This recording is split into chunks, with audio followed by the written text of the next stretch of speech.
Greek Freak Training here. What I'm doing today is the ultimate posterior chain workout.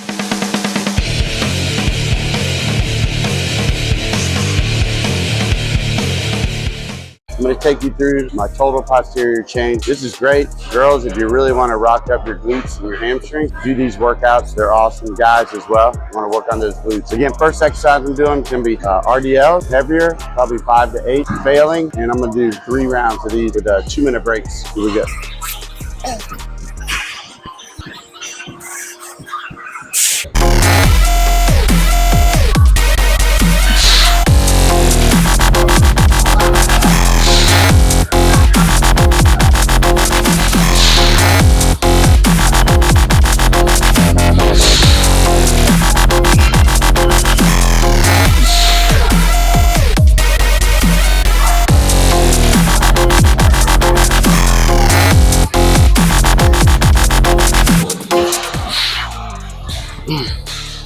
So about this exercise, time your set, and then make sure you're using straps, especially if you're going heavier, as you want to engage the glutes and hamstrings. Pull the weight up with your glutes so your glutes are pushing through on the upward motion, not your lower back. And you got to use the strap to engage the glutes and hamstrings, or you're not going to have much luck engaging the hamstrings and glutes. You want them to do all the work, not your hands. So it's key that you have straps when you're doing this exercise. Again, as you're breaking, breathe, relax. If you're tight, work it out with some fascia workout, balls or whatever if you need to, and you get back in on your next set. Again, RDL is my first exercise. The reason this one's so important, whatever exercise is going to be your most aggressive, today this is my most aggressive exercise. So you want to go the heaviest on this one, so you're fresh, so you want to hit it hard. So again, 2 more rounds of these, then I'm going to head to my next posterior chain exercise. All right, so my second exercise in my posterior chain workout, I do good morning. You can do them with the free weight bar, Olympic bar. I like doing them on the hack. The reason I like doing it on the hack is I can do it more aggressive, heavier load. And again, these, you're shooting for 8 to 10, 8 to 12. If you're failing, try to get 12. You know how to set your weight.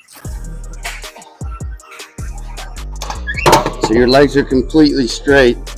When you're coming down, lock them out completely. You're gonna hinge. All the emphasis is on your hamstrings.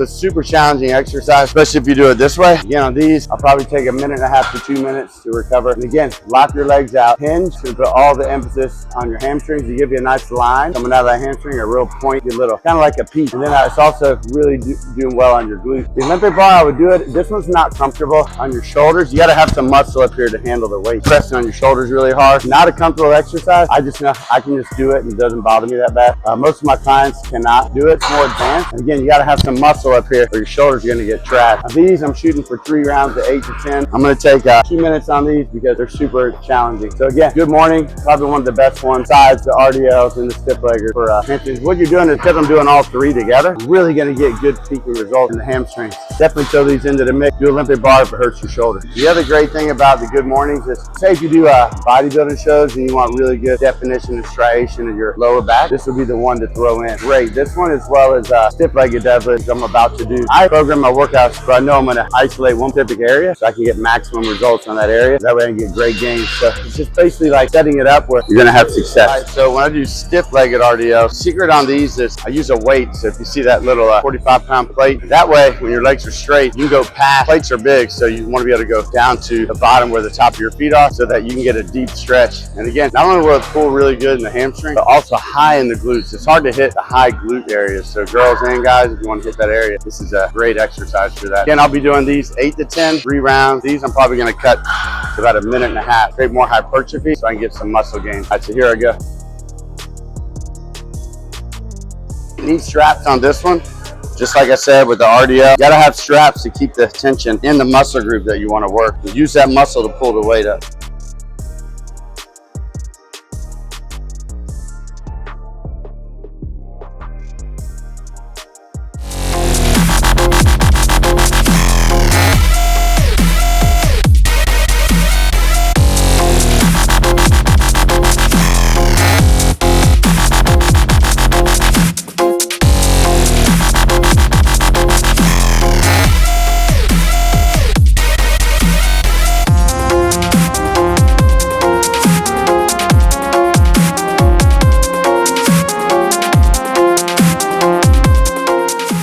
Again, super challenging exercise. I usually throw it in as my third exercise, my posterior chain day. As you're going a little lighter, again, you're getting good muscle gains, and you're already targeting on that same area. You're really gonna start failing at this point. The workout's gonna kick in right now, so you just push yourself, breathe in between sets, some oxygen in through the nose, out through the mouth, and get ready to hit it hard on the next set. Again, this one's a game changer. So on the hip thrust, the reason I'm not doing the free weights because I don't have time. Machines are good, the plate loaded ones. I'm gonna do these today, 12 to 15, 3 rounds as well. But obviously, I always recommend free weights, but I'm running out of time. I got clients coming in. I want to get through all the exercises to show y'all for the posterior chain. So these 12 to 15, I'm going to go 1 minute break.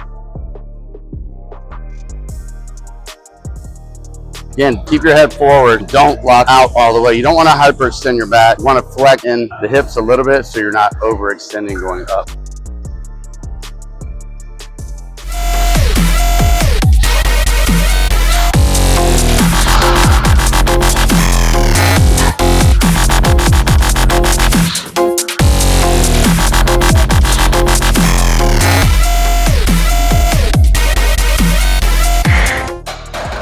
So right now I'm fried because my hammies are smoked from doing the RDLs, the good morning stiff-legged deadlifts, and this one actually hits hamstrings and also glutes. Again, very challenging exercise. I'm doing 3 sets of 12, failing, and then my next exercise I'm gonna go to is gonna be the Nordic, but I still got 2 more rounds here. And again, guys, secret on this one, look forward. When you're coming up, when you get the contraction, that's your lockout. Like, don't try to do this. It's probably gonna look more like here. See how there's still like a little bend? And that way you're really squeezing the glutes and you're not involving any lower back. So you're gonna get more hammies and glutes doing it my way rather than taking the highway and then straining your back, getting hurt over time. So anyway, free training here, trying to give y'all some fitness tips to sell on your hip thrust. I use the Roman chair for my Nordic.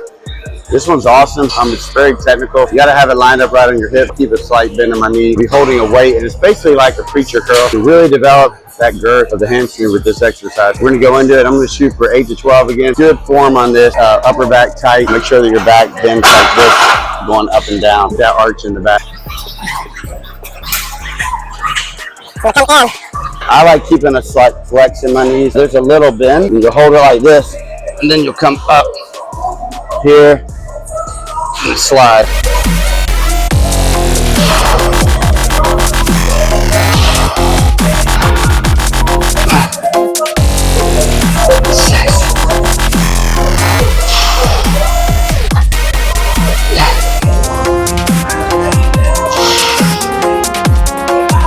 Yeah, this one's super challenging. That might be a little heavy for me.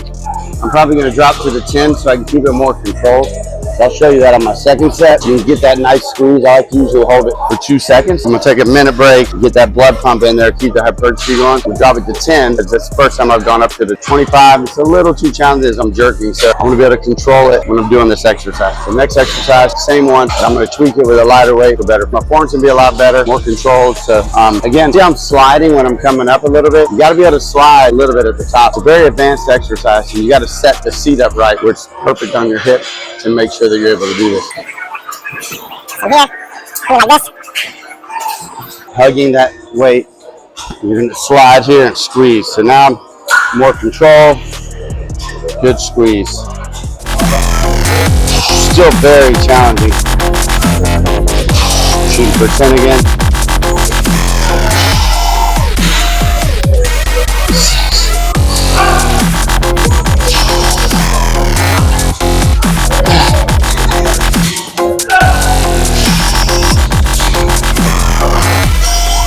When I'm gassed on these, I'm gonna shoot for 1 more. Put the video in slow motion so you can see how I'm sliding and getting that angle. It's just like a bicep, so you like that peak in your bicep. It's the same thing with your hamstring on this exercise. It's almost like simulating a preacher curl where you're lifting your elbows to get that peak. You're gonna get more cut in the higher part of your hamstring, shaping it like a bicep. Very last exercise is I'm not gonna have time to do prone leg curls, is the Nordic, but I'm gonna do it on the lat pull down, put my feet in, do it weighted. If you've never done it, I would use a PVC pipe. So use those, no weight, and then keep everything tight and level. And I pulse to keep the tension and the hammies and glutes more coming down. So check it out. Here, the farther out the weight is, the better. And then you're just gonna pulse back up. So here, pulse, everything tight. 2, 3, 5, 12 to 15, 6.